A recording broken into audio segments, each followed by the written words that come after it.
Stevens, Tom Hitchcock. How are you doing? Good, thank you. How are you?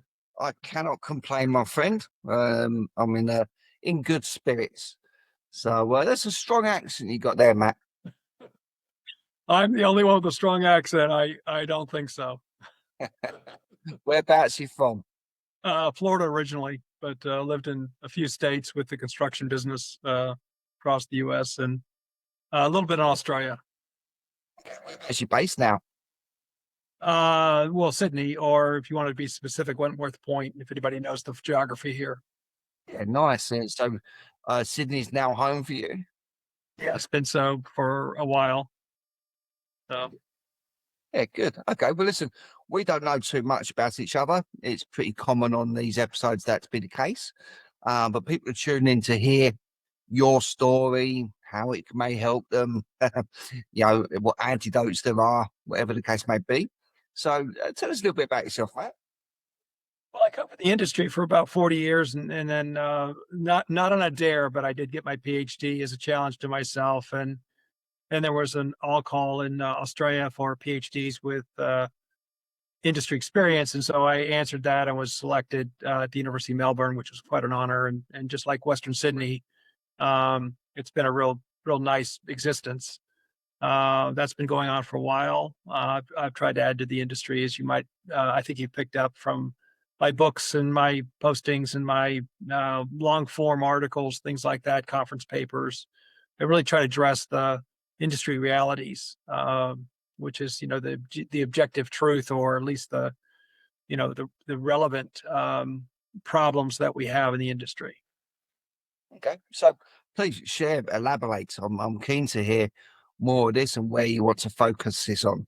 Well, I mean, in my world now in academia, I see a couple of opportunities for us to improve what we do. One is that we always start with data. We should start with data. Data is reality. Data is recorded by a few entities in Australia and the world that are trustworthy. We look at that data as a starting point to thinking. Sometimes it just blows up the narrative, such as construction is not a very innovative industry, or it's not very productive. Both of those are false by the data. People don't have a comparison. So one of my contributions is I point out that the intellectual property to revenue percentage is the second highest among the four goods producing industries. That's a long way to say we compare favorably to sectors in the economy that do much the same we do. They produce a lot of products, and they certainly contribute to the wealth of the country they're in. So the data tells us that, and so productivity has been the highest. It's actually increased over 100% over the last 29 years, and that data is not disputed. I don't have any arguments with people. I certainly ask for an apology once in a while, because there are a few people that say, "Oh, construction this and that, and it's all negative." I'm still waiting for the apology about saying they were wrong, because the data doesn't say that at all. And then one of the other things is just you take the thought leaders like Ben Freiberg, which many people are familiar with, or lesser so like a gentleman named Fry out of Oxford, and they've written some thought leading pieces. These people have kind of developed their mental model over 30, 40 years, and they're pretty let's call it holistic thinkers. They really try to get it right. And so those books start the discussion also about what is really the dynamics of what you're talking about, right? We're not having a perception per se, or a perspective, as they say.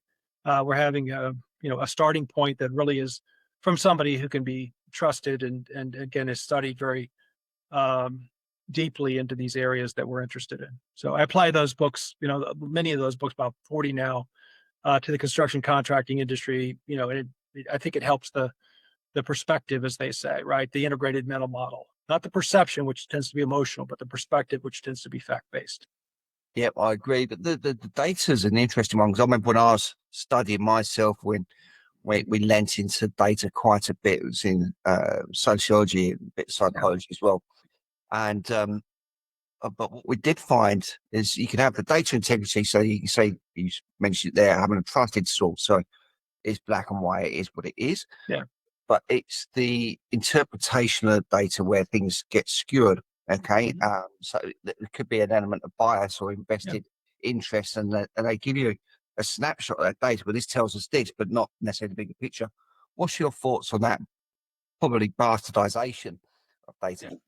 Well, there's a great book by a couple of academics who I love. The book I kind of affectionate for them, but Bergstrom and West out of the University of Washington, and they wrote this called "Calling BS." Now they don't say BS; they use the real word.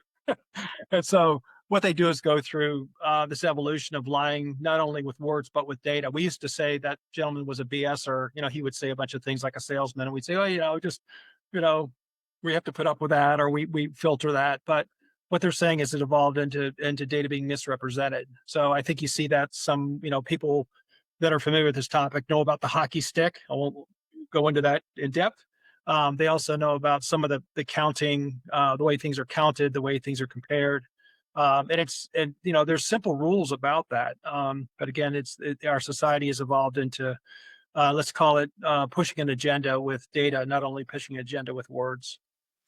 Yeah, and I think so because I see data spit itself out on the regular news Yeah. here. And if it's in an area that I'm familiar with, then Yeah. it's questionable. I see it quite often. I admit that's not right because they haven't factored in X, Y, Z. Okay, it's very obvious. But if those that are not in that sector and not in that specialism see it as it is, then what you've done is you've validated their narrative.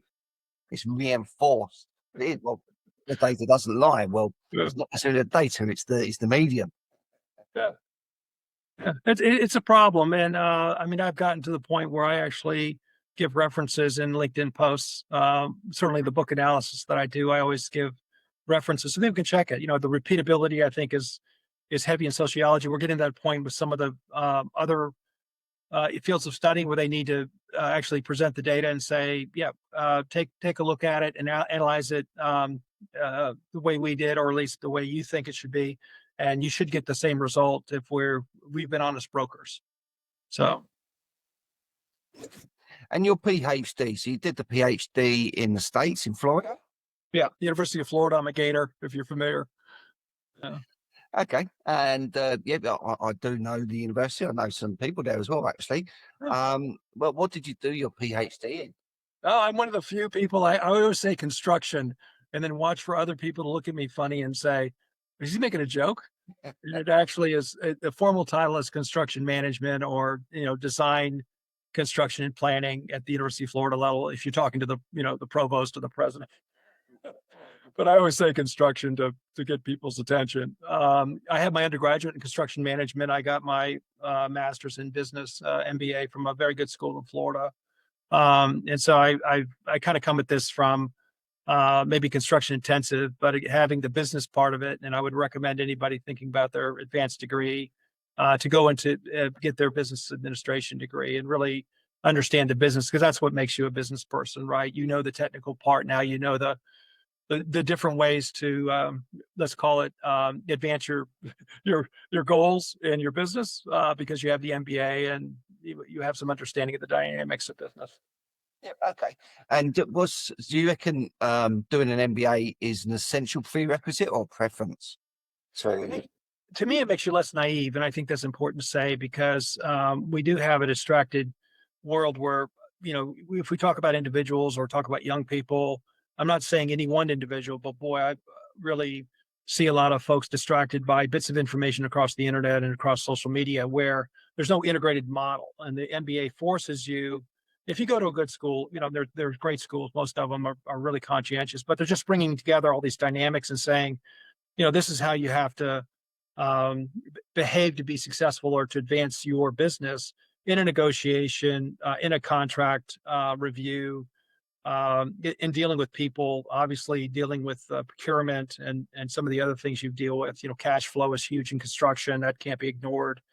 When it, off the as a related note, I wrote my second book was called The Construction MBA because after going through my MBA, I noticed that there were no construction um, relative case studies or experiences or any in-depth understanding of the variable cost nature of construction. All that being said, what it meant was the place had a real, it has a real place in in business. And the book actually was named one of the top 10 books in the world in construction by Foundation Software, which is really large. And another one just did that.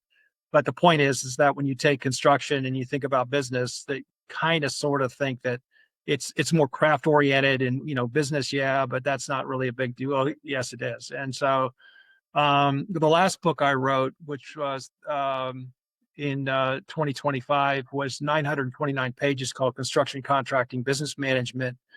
All that is all the construction business I could think of and experience, all my writings, all my research articles, and they really are about the business of construction. And so this bit of work has been, a little bit of a life's journey and kind of a fun thing for me. I mean, that's a weird thing to say, but I have a passion for it. I do seek to try to figure this out better. That's always a fun journey. It's an adventure, right? I think we should all maybe think about having an adventure in our life versus not having an adventure. So, but this book is really this focus that I've had for many, many years about the business of construction. So for your listeners, there are sources out there for them to say, listen, you gotta understand how this, the dynamic of contracts and finance and hiring and site operations, they all fold into really a system of systems. And that's a fancy term, sorry, but really is a way in which to look at the business and make it again more effective, meeting your goals. It's interesting you say that. So obviously, I think there's some unconscious bias when people automatically think of construction, especially from outside in. Yeah. Because obviously, then you think frontline, you think your building site, there's an image that we see, and we don't see too much business in that, but there's wheels within business, and we look at the structure with the tiered operators, the subbies, the specialist trade, Yep. types of projects, legislation, local council, Yep. supplies. It's really rather complex and it's quite high risk because if one little bit goes wrong, you cause a bottleneck, a safety hazard, and what have you.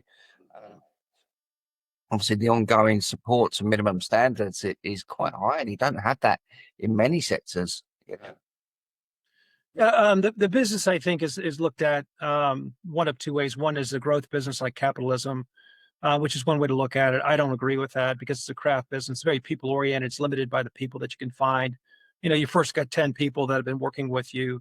They're certainly probably more trustworthy because they're friends of friends or they're relatives or they're a friend. And so, when you hire the next 10 because you're growing, you're asking for risk because everybody's different. So said differently, the model that I really talk to about younger people and maybe even older people say, listen, there's a comfortable level of number of people that you can really manage, and it might be 1,000, but it also might be 10. And one of the nice things about a 10 person firm is one is you're very efficient, right? Because people work together and they like it. It's a family. It's not a team. Everybody's different. They're all our fairer gender would say, yeah, I'd like a little more of a family atmosphere in the business, and I'd be attracted to a business like that. So when the business gets hot and heavy and there's lots of growth, lots of spending, you just increase your price. You don't increase the number of people, which it represents risk. So this is one way to look at the business. It's a very interesting way to look at the business. People give it high marks because they go, yeah, those companies when I'm 65, which I am, would say, I just don't need to stress. I don't need to prove anything, but I do want to be part of something that's meaningful.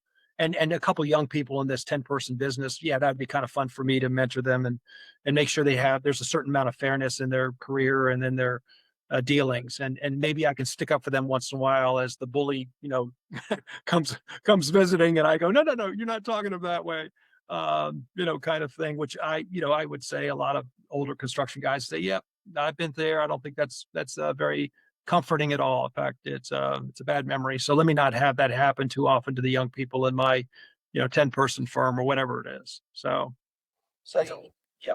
You talk about efficiency there, which is always appreciated in the realms of business. One of the things that I align with efficiency and quality is Six Sigma. Do you think there's a place for Six Sigma to excel in construction? I've looked at that very hard and sincerely, trying to make sure that I'm not missing anything. And it's the number of iterations that construction does not have. We don't make 40,000 fan blades for turbine engines. General Electric does, and other people do.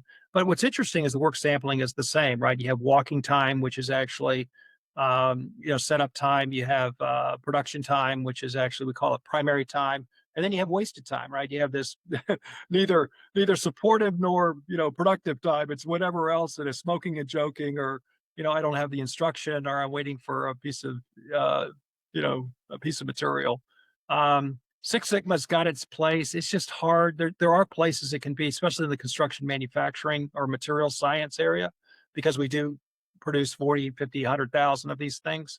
And we need to have that kind of quality control. But in construction, with all its custom work and its let's call it unique nature of every project, very hard to apply. But if I'm wrong, please tell me. Well, look, that you raised the exact point with my cynicism on it, because obviously there is a validation, a value to the quality and nipping things out for efficiency, but there is a volume issue, and there's other variables. I think there's other variables which make construction relatively unique Yeah. as well. So Yeah, as a group of factors, construction is unique. If you take it all, you can't find those factors anyplace else. Like, we don't design our own product, but other places do. We don't own the product before it's sold, but mining owns its own product before it's sold. It can time it to now, or 6 months from now, or a year from now, when it's, the prices are better. Manufacturing, the same thing. Fishing, forestry, we don't go out as often if prices are low. We don't have that luxury. There's other factors that make construction unique and problematic. But again, I go back to this innovation and this productivity, which has excelled the other three industries. So construction contractors are very entrepreneurial, and they just have a real hunger for that. What, to be fair, a lot of them on a personal guarantee. So if they fail, they do lose the truck, they do lose and it's not only the bank that wants to come collect, it's the supplier also. So they've got a little bit of pressure on them to really keep it clean and good, and not have too much risk in their business. But they also say, you got time to lean, you got time to clean, and yeah, that's not an unknown thing to many people in construction. You can, after 3:30, you're fine, but we got to keep working, keep steadily working. yeah, yeah. And so you've got your passion, and you've probably genuinely deep dived into construction more than most. Do you have any passions in other industries? Is there anything else that what you've learned you'd like to apply it to? Well, management actions always precede the physical work. And so if managers are lazy, then people in the field who are at the coalface are not being supported. There's a whole paper we're writing up on a very simple physics kind of ideas, that you have this information collection and confirmation, and then you've got to go into collaborative planning. You can't do one before the other. One has to precede the first one. Otherwise, you have incomplete planning or incorrect planning. And then you go into logistical support. So I'm not going to get into too much of that detail, but just understand it. The manager has to be active and thoughtful in supporting the field. It has to be early. And so one of the things I think that's probably more bottom line oriented to your listeners is, in my dissertation and my subsequent work, what we've done is we've actually queried about 142 practices that we say are pretty darn good, right? So that's from my experience. This is all my writing. But what it ends up happening is, if you look at it, companies that are producing or completing these tasks early and completely do much better in efficiency. So I don't want to get too much in the technical, but I could share this a little bit more in depth if somebody wants to. But what ends up happening is the average on time and complete work is about 60% of these practices, and part of that obviously is that architects don't have all the answers, or owners haven't made their final decisions. Somebody's not doing something over here in the council, or in the subcontract area, or maybe a builder. But when you have a very high level of completion above 60%, then for every 1% of completion above 60% is a 2% efficiency payoff. So it's intuitively Correct. You would say intuitively that makes all the sense in the world. It's just you didn't know the numbers. We actually distilled the numbers, which is part of the reason that we chase that. I chase this stuff. Is it's really fascinating. Like, how is that true? And so you go through and you say, well, how can that be? So we looked at the extremes, not to get into the academics, and it actually is true on both ends. The extremes are over here, the bad guys. Those are the shambolic job sites that you see, where the owner, the manager's a little bit lazy or a little bit inattentive or not trained very well, and they have this very low efficiency, although it somehow gets to the finish line. But you say, yeah, they're in financial trouble, or there's corner cutting or other things like that. So just this manager has to be active and in front and making things happen. So the person that we pay for, right, who actually produces the billing, the craftsman's the only guy that produces the billing. You get paid for completed work. You don't get paid for planning it. You don't get paid for logistically supporting it or collecting information or measuring it. You've got to be very focused on what does that guy need to be successful. So, and Yes. So the currency of outcomes, and that's the way businesses think, and people need to understand that more. Anybody listening to this who's an entrepreneur, entrepreneur, and the rest of it, that is in anything else apart from construction, out of your publications and what you've been doing, which would you point them towards the most? well, outside of construction or inside construction? Well, let's go. So just general entrepreneurs, okay, outside of construction. So looking at the messages within it, which they can take elsewhere. Well, the Lean Startup is one of the great books. Again, I've done an analysis on that book, and Rice is on point. I mean, it's about really figuring out these things very, very early and testing them and making sure that your product or service is well vetted, well accepted. It's not, you talking to yourself for the last 6 months. It's you talking to other people and being every once in a while slightly disappointed that they don't love your idea or your total idea. So Reese really lays it out in my mind. But if you look at AI, which is a hot topic now, one of the things that quite clearly in AI, and I will discuss this or argue with this with anybody, it's what it should do versus what it can do. Now, the salesman wants to talk about what it can do, right? That gets you excited. But what it should do are the best practices of your business, whatever that is. So in our, in a business, you might say, well, we need to have a sense making component that says, here's all the data. We don't know what it means, but the AI goes out there and makes sense of it in a couple different ways. All of a sudden you say, gosh, I gotta have insights more than my competitors. And I see niches out there that they don't see. And you go, gosh, that was worth the work of putting together an AI product or using an AI service. And so one of the things right now also, which I would point out to generally in business, is this idea that we are in the milling stage of AI.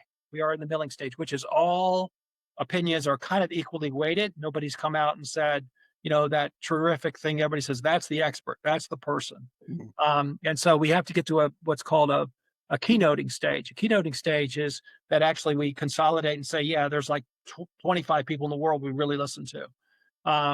And so I would recommend for your listeners in AI, again, that seems to be the hottest topic, is that read Davenport Miller's book on, it has 29 case studies of AI implementation. This was written in 2022. It's fairly recent.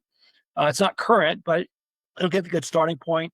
And then Kissinger's written a couple of books. Henry Kissinger of my age group has written a couple of books really about AI and humanity, but he's in these books he's been assisted by people like Eric Schmidt and Monday and Hottenlocker, who works at MIT. These are very influential, very keynoting books.